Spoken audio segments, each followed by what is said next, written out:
Первый вид таухида – это таухид рубубия, таухид господства.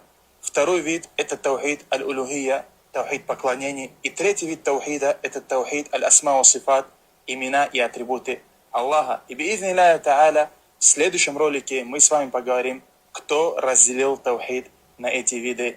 Ва баракаллаху фикум. YouTube әлеуметтік желісінде Омар Абу Амира деген уағызшы таухид үш түрге бөлінеді.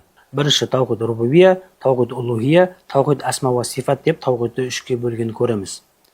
Ислам дінінің іргетасы таухид сенімі. Таухид Алла жалғыз дегенді білдіреді. Құран аяты мен пайғамбар хадистерінде таухидты үшке бөлмеген. Ханафи мазхабының көрнекті ғалымы Аш-Шейх Нуриддин Али Аль-Қари өзінің Да'ул Ма'али аля манзуматил бад'ил амали атты еңбегінде біліп ал, ең әуелі таухидты таухид рубубия, таухид улухия, таухид асма ва сифат деп үшке бөлген адам ол Ибн Таймия. Кейбір ғалымдар Ибн Таймияның көзқарасы бойынша тәуәссүл амалы таухид рубубияны бұзатындықтан, тәуәссүл жасағандарды ширк, Аллаға ортақ қосып, амал істегеннің қатарына кіргізіп, имансыз қылады. Яғни оның таухидты үшке бөлудегі мақсаты пайғамбарлар мен салихалы адамдарға тәуәссүл жасауды жоққа шығару еді дейді.